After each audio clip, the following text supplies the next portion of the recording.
Di dalam Al-Quran Allah Subhanahu wa Ta'ala menurunkan satu surah yang hanya terdiri dari beberapa ayat. Tapi surah ini menduduki kedudukan yang amat mulia di sisi Allah Subhanahu wa Ta'ala, di sisi nabinya.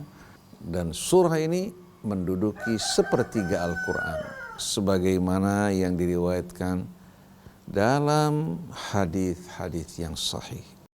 Nah, karena lupanya manusia kepada Allah Al-Ahad, As-Samad, akhirnya Allah uji kita. Kita merasa dengan ilmu kita begitu bangga, dengan harta kita. Kita mampu untuk berobat di rumah sakit bersama dokter yang terbaik, bahkan dapat berkeliling dunia untuk mencari tempat-tempat pemulihan yang terbaik.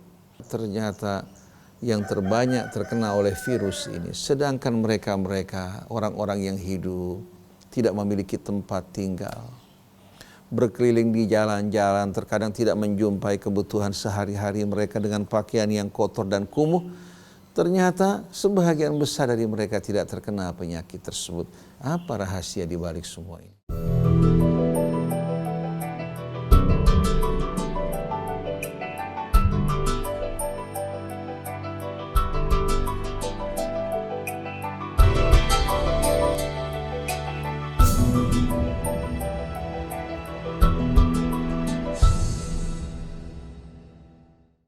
A'udzu billahi minasy syaithanir rajim. Bismillahirrahmanirrahim. Alhamdulillahi rabbil alamin. Hamdan katsiran tayyiban mubarakan fih kama yuhibbu rabbuna wa yarda. Allahumma salli ala Muhammadin wa ali Muhammad. Subhanaka la ilma lana illa ma 'allamtana innaka antal alimul hakim wa la haula wa la quwwata illa billahil aliyyil azim. Rabbana zidna ilman wa alhiqna bis salihin, amma ba'du. Ikhwan, akhwat, pendengar, pemirsa radio televisi Silaturahim yang dirahmati Allah, kembali berjumpa alhamdulillah hari ini di hari ketiga dari bulan Ramadan yang tidak kita rasakan. Ternyata kita telah melalui 3 hari dari bulan yang penuh dengan rahmat dan keberkahan ini. Semoga Allah tidak menjadikan kita orang-orang yang lalai. Mudah-mudahan sepanjang bulan ini Allah jadikan kita orang-orang yang benar-benar khusyuk dalam menjalani ibadah siyam, qiyam, membaca ayat-ayat suci Al-Quran, merenungkan maknanya dan mengamalkan isinya. Semoga Allah Subhanahu wa Ta'ala melindungi jiwa kita semua dari syaitan ar-rajim. Ikhwan akhwat yang dirahmati Allah, kita masih bersama Asmaul Husna, berkomunikasi, mengenal Allah melalui asma-asmanya dan memahami asma-asmanya melalui ayat-ayatnya. Sedangkan subtema kita pada kali ini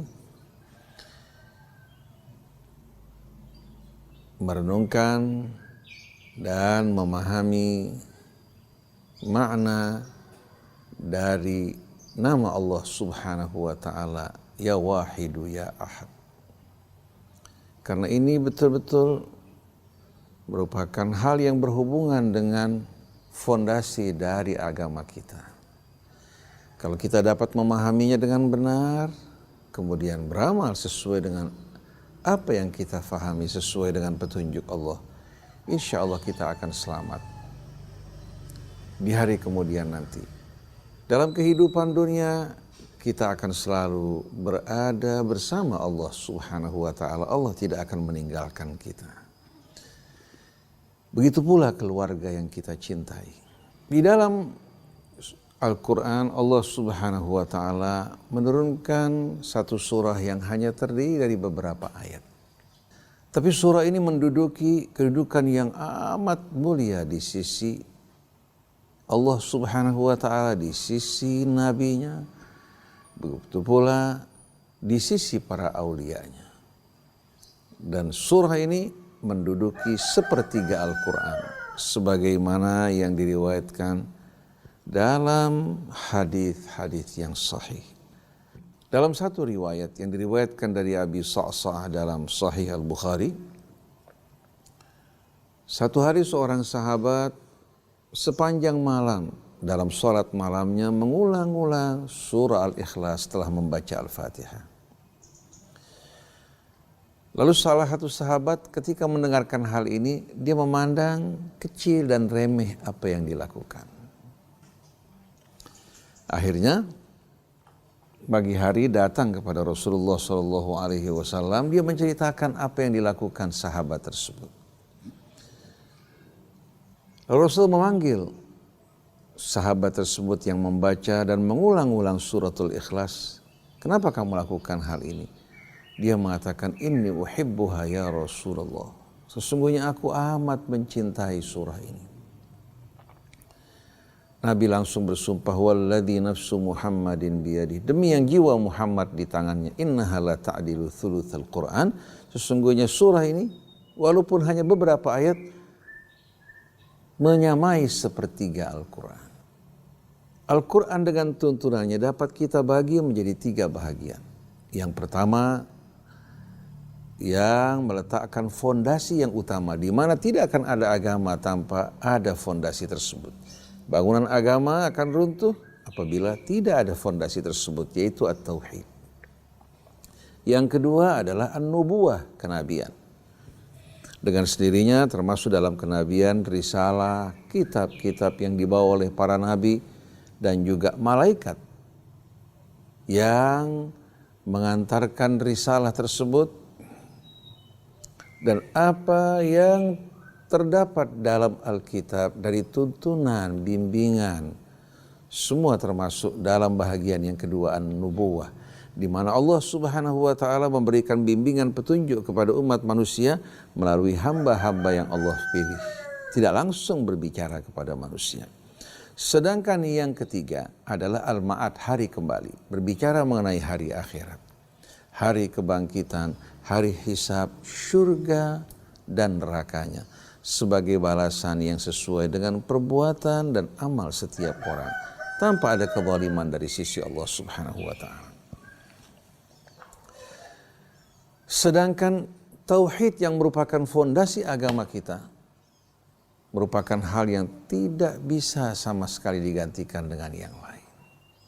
Bahkan an-nubuwah, kenabian, dan al-ma'ad, semua ini tidak akan diterima di sisi Allah walaupun kita mengimaninya tanpa kita bertauhid kepada Allah. Innallaha la yaghfiru an yushraka bihi wa yaghfiru ma duna dzalika liman yasha. Allah tidak akan memberikan ampunan apabila dirinya dipersekutukan oleh seseorang, tapi dia akan mengampuni dosa-dosa yang dilakukan seorang hamba bisa dia tidak mempersekutukan Allah Subhanahu wa ta'ala. Allah dengan rahmatnya akan menghapuskan dosa-dosanya. Tapi apabila dia dipersekutukan, maka seluruh amalnya akan hancur. Walaqad uhiya ilaika wa ilal ladzina min qablika la in asyrakta la yahbatanna amaluka wa la takunanna minal khasirin. Sungguh telah diwahyukan kepadamu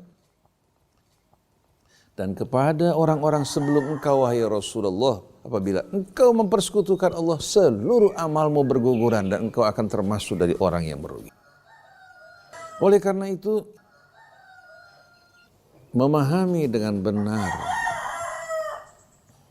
ajaran tauhid yang Allah Subhanahu wa taala terangkan dalam kitab suci Al-Quran, juga diterangkan dalam kitab-kitab sebelumnya, merupakan keharusan dari setiap mukmin, setiap muslim. Dan hendaknya dalam memahami hal ini, kita kembali langsung kepada Al-Quran, referensi rujukan yang meyakinkan, tidak meragukan, dan kita akan memiliki alasan di hadapan Allah Subhanahu wa taala dengan apa yang kita imani, kita yakini. Tapi apabila kita mengambil dari kitab yang lain, dari berbagai macam aliran-aliran akidah yang berkembang di tengah-tengah umat Islam yang telah mencabik-cabik persatuan umat, kita tidak akan memiliki dasar, tidak memiliki alasan yang diterima di sisi Allah Subhanahu wa taala.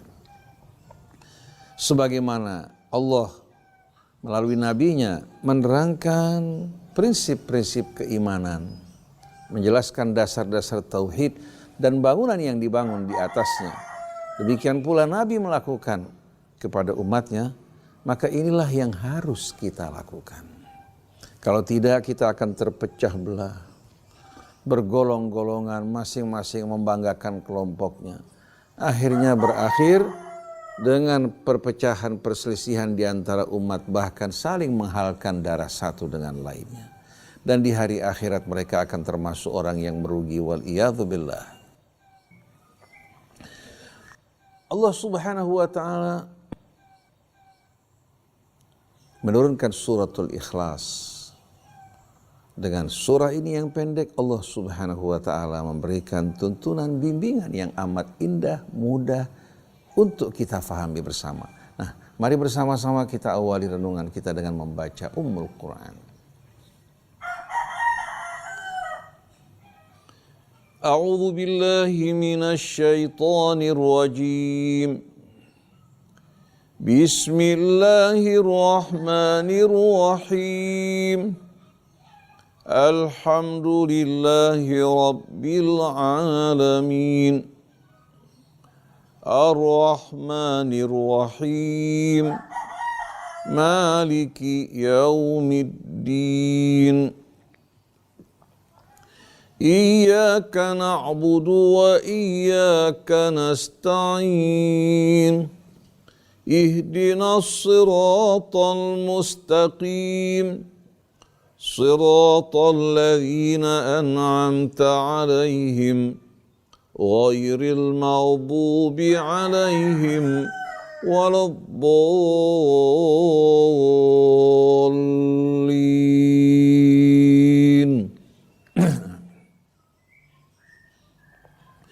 Bismillahirrahmanirrahim.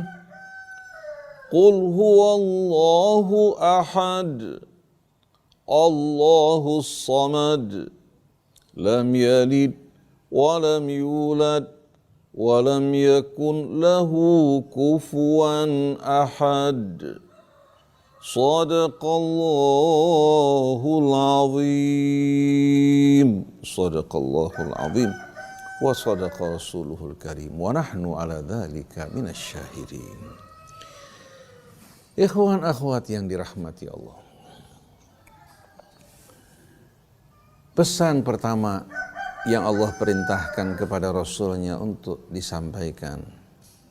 Begitu pula pesan yang Allah sampaikan kepada para nabi, para rasul. Adalah pesan dan perintah untuk memperingatkan umat agar tidak mempersekutukan Allah Subhanahu wa taala. Sebagaimana firman Allah yang menerangkan hal ini, walaqad ba'atsna fi kulli ummatin rasulan an i'budullaha wajtanibut taghut. Sungguhnya kami telah mengutus pada setiap umat seorang rasul dengan pesan yang sama. Sembahlah Allah, u'budullah, sembahlah Allah Subhanahu wa taala dan jauhkanlah penyembahan terhadap taghut. Penyembahan terhadap selain Allah dalam bentuk apapun adalah penyembahan terhadap taghut. Hidup kita merupakan karunia anugerah dari Allah. Oleh karena itu kita harus mempergunakan hidup kita untuk mengabdi kepada Allah. Begitu pula sebagaimana kita berasal dari Allah, tuntunan hidup kita juga harus datang dari Allah. Karena Allah menciptakan kita, menempatkan kita di muka bumi bukan dengan sia-sia, tapi dengan tugas khalifah. Oleh karena itu kita harus memahami pedoman hidup yang datang dari sisi Allah. Kalau tidak, berarti hidup kita bukan lagi sejalan dengan apa yang Allah kehendaki, tidak lagi menjalankan tugas yang Allah amanatkan, maka di hari akhir nanti nasib orang-orang semacam ini amat mengerikan dan menakutkan. Nah, mengingat yang kita sembah adalah Tuhan yang sama. Apapun suku bangsa kita, maka dengan sendirinya kita harus bersatu dalam agama Allah bila betul-betul kita beriman kepada Allah yang Esa, beriman kepada Allah yang Ahad. Karena di saat kita beriman kepada Allah yang Ahad, bukan hanya kita mengimani bahwasannya tiada Tuhan selain dari Allah, tapi juga di bawah ini yang tak dapat dipisahkan, kita harus menyatukan kalimat kita. Karena pedoman hidup kita sama, yang berasal dari Allah, kita harus menyatukan kalimat kita. Menyatukan hati kita, begitu pula umat kita di jalan yang sama. Adapun perbedaan pendapat di luar hal-hal yang pokok dapat dimengerti. Tapi dalam prinsip kita wajib semuanya bersatu. Loyalitas kita, cara hidup kita, pedoman hidup kita, kita ambil dari Allah Subhanahu wa ta'ala. Dan kalau kita bersatu dalam berpegang pada tali Allah, niscaya kita semua akan berada dalam rahmat Allah Subhanahu wa ta'ala. Jadi pesan setiap nabi, begitu pula pesan pertama yang Allah perintahkan nabinya untuk mengumumkan, Qul huwallahu ahad. Katakan, sesungguhnya dialah Allah yang ahad, Tuhan yang Maha Esa.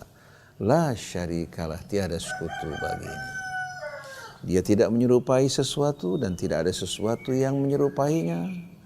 Selain dari Allah adalah makhluknya, dialah satu-satunya Al-Khaliq, sang pencipta, selainnya adalah makhluk.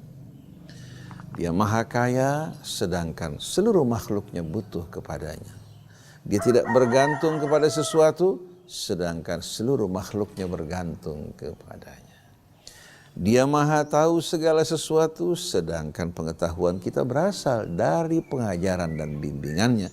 Maka tidak ada yang sebaik Allah dalam memberikan tuntunan dan bimbingan bagi kita semua. Maka keesaan dan keahadan yang Allah perintahkan Rasulnya untuk diumumkan mencakup makna yang amat dalam dan luas. Pertama-tama kita meyakini, mengimani bahwa Allah adalah Tuhan yang Ahad, yang Esa. Tidak menyerupai sesuatu, tidak ada yang menyerupai dirinya. Dialah pencipta segala sesuatu, selain darinya adalah makhluk dan ciptaan. Yang kedua, sebagaimana kita mengimani hal ini, kita juga mengimani kita dan seluruh makhluk berasal daripadanya. Seluruh potensi yang ada pada kita, begitu pula pengetahuan, adalah karunia, anugerah dan bimbingannya. Allah Subhanahu wa ta'ala menciptakan kita bukan dengan sia-sia, tapi dengan tugas yang berat yang kita akan pertanggungjawabkan. Oleh karena itu Allah menurunkan kitabnya sebagai pedoman hidup yang tidak akan sama sekali rugi orang yang berpegang padanya. Fa imma ya'tiyannakum minni hudan faman tabi'a hudaya fala yadhillu wala yashqa. Apabila petunjukku sampai padamu, siapa saja yang mengikuti petunjukku, dia tidak akan tersesat dan tidak akan merana. Tapi sebaliknya, waman a'rada an dzikri fa inna lahu ma'isyatan dhanka, siapa yang berpaling tidak mengikuti petunjukku, maka dia akan hidup dalam kesempitan, kepengapan dan kegelapan. Wa nahsyuruhu yaumal qiyamati a'ma, dan kami akan menghimpun dirinya di hari kiamat nanti dalam keadaan buta. Qala rabbi lima hasyartani a'ma wa qad kuntu basira. Dia akan berkata, ya Allah Tuhanku, kenapa engkau menghimpun aku dalam keadaan buta padahal dulu aku dalam keadaan melihat? Dijawab oleh Allah, qala kadzalika atatka ayatuna fanasitaha. Demikianlah ayat-ayat kami datang kepadamu sebagai petunjuk pedoman hidup, kau lupakan, kau campakkan. Demikian pula hari ini, wa kadzalikal yauma tunsa. Hari ini engkau pun dilupakan dan dicampakkan oleh perbuatan kamu. Maka sesuai dengan pedoman hidup yang Allah Subhanahu wa ta'ala turunkan, mengatur hubungan antara kita dengan Allah, cara beribadah kepadanya, cara hidup kita di dunia ini, berhubungan dengan sesama manusia, berhubungan dengan alam di sekitar kita, di mana kita ditempatkan dalam kehidupan dunia bukan dengan kemauan pilihan kita, dan seluruh yang kita miliki amanat dan titipan yang kelak akan ditanya di hari kemudian nanti. Wala tus'alunna yauma idzin 'anil na'im.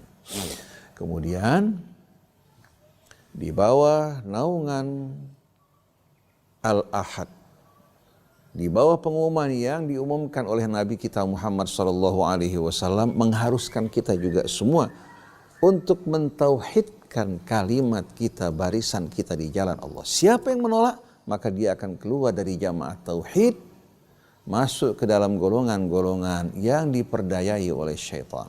Oleh karena itu, mari bersama-sama kita persembahkan loyalitas kita hanya teruntuk Allah, bukan untuk kelompok, bukan untuk golongan, bukan untuk madhab, bukan untuk sekte, bukan untuk suku, bukan untuk bangsa, tapi teruntuk Allah, Tuhan kita, Tuhan alam semesta.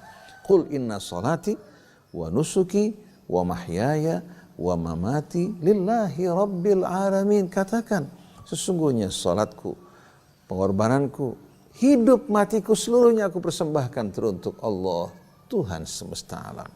La syarikalah, tiada sekutu baginya. Wa bidzalika umirtu wa ana awwalul muslimin. Sesuai dengan prinsip ini aku diperintahkan, pengumuman dari Rasul, dan aku adalah orang yang pertama di depan sebagai orang yang berserah diri kepada Allah. Maka siapa yang mengaku dirinya sebagai orang yang beriman, yang mengikuti sunnah Rasul, ialah sunnah Rasul yang diajarkan untuk kita. Berserah diri kepada Allah, bersatu dalam agama Allah, berpegang kepada pedomannya. Dan sunnah Rasul tidak pernah mengajak kita untuk berpaling dari kitab Allah atau menentangnya. Karena Rasul sendiri diperintahkan untuk mengikuti apa-apa yang Allah turunkan dalam kitabnya. Maka dengan ini kita akan memahami suratul Ikhlas dengan mudah. Apabila orang bertanya-tanya, siapa Tuhan kita? Siapa Tuhanmu? Bagaimana keadaan dirinya? Tanpa kita bingung, tanpa kita meraba-raba, tanpa kita menjawab dengan jawaban tanpa dasar ilmu, Allah berikan jawaban yang sederhana. Qul, katakan, huwallahu ahad. Sesungguhnya dialah Allah yang ahad. Kalau kata wahid menunjukkan kata satu, bisa berbilang menjadi dua. Kalau ahad, satu yang tak berbilang. Satu yang tidak menyerupai yang lain dan tidak ada sesuatu yang menyerupai dirinya. Dia ahad pada zatnya, ahad pada asma-asmanya, ahad pula pada af'alnya, pada perbuatan dan kebijakannya, yang tidak mungkin disamakan dengan perbuatan dan kebijakan manusia yang kebanyakannya tanpa ilmu dan diiringi dengan hawa nafsu. Allahus Samad. As-Samad menjelaskan bahwasanya dialah tempat kembali meminta, memohon, berlindung seluruh makhluknya. Sedangkan dia tidak butuh kepada sesuatu, tidak sama sekali bergantung kepada sesuatu. Dialah As-Samad. Apabila kamu butuh sesuatu, datang kepada Tuhanmu, Al-Ahad As-Samad. Kamu takut dari sesuatu, hanya Dia yang kuasa untuk melindungi kamu dari apa yang kamu takuti. Jangankan diri kamu, seluruh makhluk di alam raya, bintang-bintangnya dengan galaksinya, matahari dengan planet-planet yang mengelilinginya, lautan dengan penduduknya, begitu pula hewan-hewan, tumbuh-tumbuhan di atas muka bumi ini, serangga-serangga, virus, bakteri yang tak terlihat oleh mata kita, hingga manusianya semua dalam genggaman Allah. Wa ma min dabbatin illa huwa akhidhum binasiyatiha. Tidak ada satu makhluk kecuali Allah Subhanahu wa taala menggenggam ubun-ubunnya di tangannya. Artinya semua dalam kendali Allah. Maka bila kamu datang kepada As-Samad, semua kebutuhanmu akan dipenuhi. Tidak akan ada yang kurang. Ketakutanmu akan dihilangkan hingga engkau merasakan rasa aman. Nah, karena lupanya manusia kepada Allah Al-Ahad As-Samad, akhirnya Allah uji kita. Kita merasa dengan ilmu kita begitu bangga, dengan harta kita, kita mampu untuk berobat di rumah sakit bersama dokter yang terbaik, bahkan dapat berkeliling dunia untuk mencari tempat-tempat pemulihan yang terbaik. Kita menjaga kebersihan hidup kita, tapi ternyata Allah buktikan kota-kota di dunia yang dianggap menjaga kebersihan dengan baik, yang hidup sejahtera, ternyata yang terbanyak terkena oleh virus ini. Sedangkan mereka-mereka, orang-orang yang hidup tidak memiliki tempat tinggal, berkeliling di jalan-jalan, terkadang tidak menjumpai kebutuhan sehari-hari mereka dengan pakaian yang kotor dan kumuh. Ternyata sebahagian besar dari mereka tidak terkena penyakit tersebut. Apa rahasia di balik semua ini? Allah ingin mencambuk kesombongan kita agar kita sadar bahwa yang menjadi pelindung, penguasa yang sebenarnya, yang memberikan rasa aman, yang menjauhkan ketakutan kita adalah Allah, bukan ilmu kita, bukan teknologi kita, bukan harta benda kita. Hingga banyak orang-orang justru yang memiliki kelebihan. Negara yang maju seperti Amerika, Spanyol, Italia menghadapi serangan virus yang begitu mengerikan, padahal mereka merupakan negara-negara yang dikenal sebagai negara-negara maju dalam bidang bioteknologi hingga mampu mengembangkan virus sebagai senjata biologi. Tapi ternyata senjata makan tuan. Jadi Allahus Samad. Allah adalah As-Samad, tempat kita kembali satu-satunya. Tempat kita berlindung, tempat kita memohon. Dan Dia Maha Kuasa untuk memenuhi semua harapan kita, melindungi dari ketakutan kita asal kita merendah di hadapannya. Dan jangan pernah mengangkat kepala kita dengan angkuh. Jangan kita menganggap dengan manajemen kita, dengan kemampuan kita mampu menyelesaikan berbagai macam persoalan. Kamu amat lemah. Hanya disebabkan bakteri yang menggerogoti gigimu, kamu menjerit. Hanya disebabkan bakteri yang membuat engkau merasakan sakit perut dan muntah-muntah, kamu tidak berdaya. Hanya disebabkan karena virus yang lemah, yang tidak memiliki kemandirian, engkau berbaring di rumah sakit. Apa yang kau banggakan wahai manusia? Asal usulmu pertama kali adalah nutfah, sperma yang keluar dari saluran. Akhir hidupmu adalah bangkai yang berbau busuk. Di perutmu penuh dengan kotoran. Tapi rahmat Tuhanmu yang menutupi semua ini dengan pakaian keindahan. Lam yalid wa lam yulad. Dia tidak melahirkan. Karena bila dia melahirkan kelak, akan digantikan oleh anaknya yang meneruskan atau dilahirkan. Walam yulad, dan dia tidak dilahirkan. Apa yang dikuasai, dimiliki bukan warisan dari Tuhan sebelumnya, tapi Dia Tuhan yang Ahad. Ada seorang ketika ditanya tentang Allah dan makhluknya, bagaimana perumpamaannya, mereka menggambarkan bagaikan obor yang mengambil api dari sumbernya. Obor itu merupakan makhluknya, api adalah gambaran dari Tuhan. Ini sebenarnya merupakan kebohongan. Ini merupakan kesalahan. Karena Allah lam yalid wa lam yulad. Sedangkan obor berlahir dari api. Sedangkan api adalah ciptaan Allah. Walillahil mathalul a'la. Tidak mungkin kita akan dapat mengumpamakan Allah subhanahu wa ta'ala dengan sesuatu. Seandainya ada perumpamaan ala sabilit takrib, hanya untuk mendekatkan. Maka kalau kita ingin bertanya apa hubungan antara kita dengan Allah, adalah hubungan antara Khalik dan makhluk. Allah adalah pencipta, sedangkan kita makhluknya. Dan makhluknya bermacam-macam. Ada hewannya, ada manusianya, ada tumbuhannya, ada buminya, ada mataharinya, ada bintangnya, dan banyak hal yang tidak kita ketahui. Semua ini adalah makhluk Allah subhanahu wa ta'ala. Bukan lahir dari Allah, tapi makhluk Allah yang Allah ciptakan dengan kehendaknya.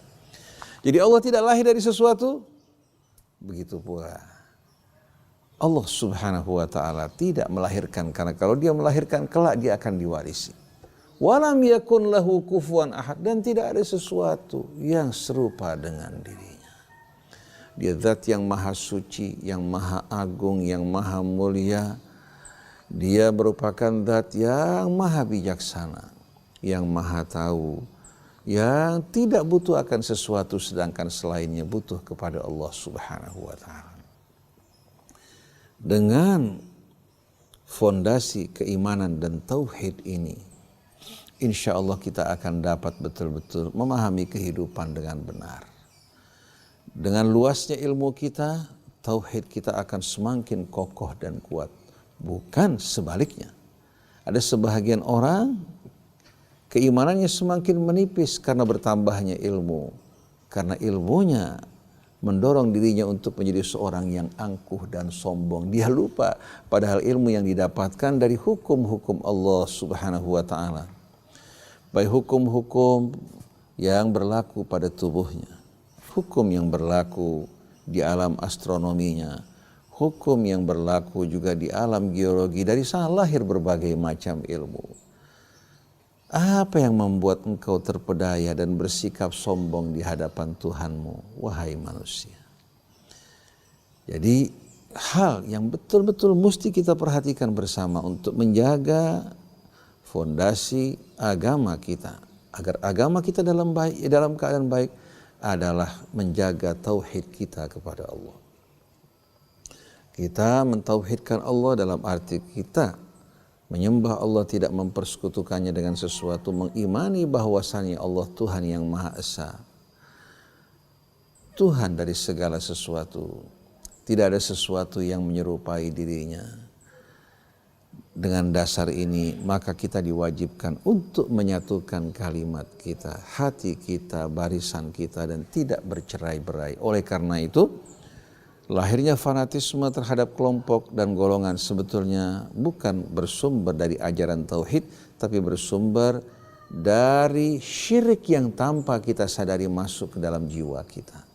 Dan ini kalau dibiarkan akan merusak iman kita, agama kita, dan akan menjerumuskan kita ke dalam azab api neraka. Wal iyadzu billah. Subhanakallahumma wa bihamdik, asyhadu an la ilaha illa anta astaghfiruka wa atubu ilaik. Wal afu minkum. Wassalamualaikum warahmatullahi wabarakatuh.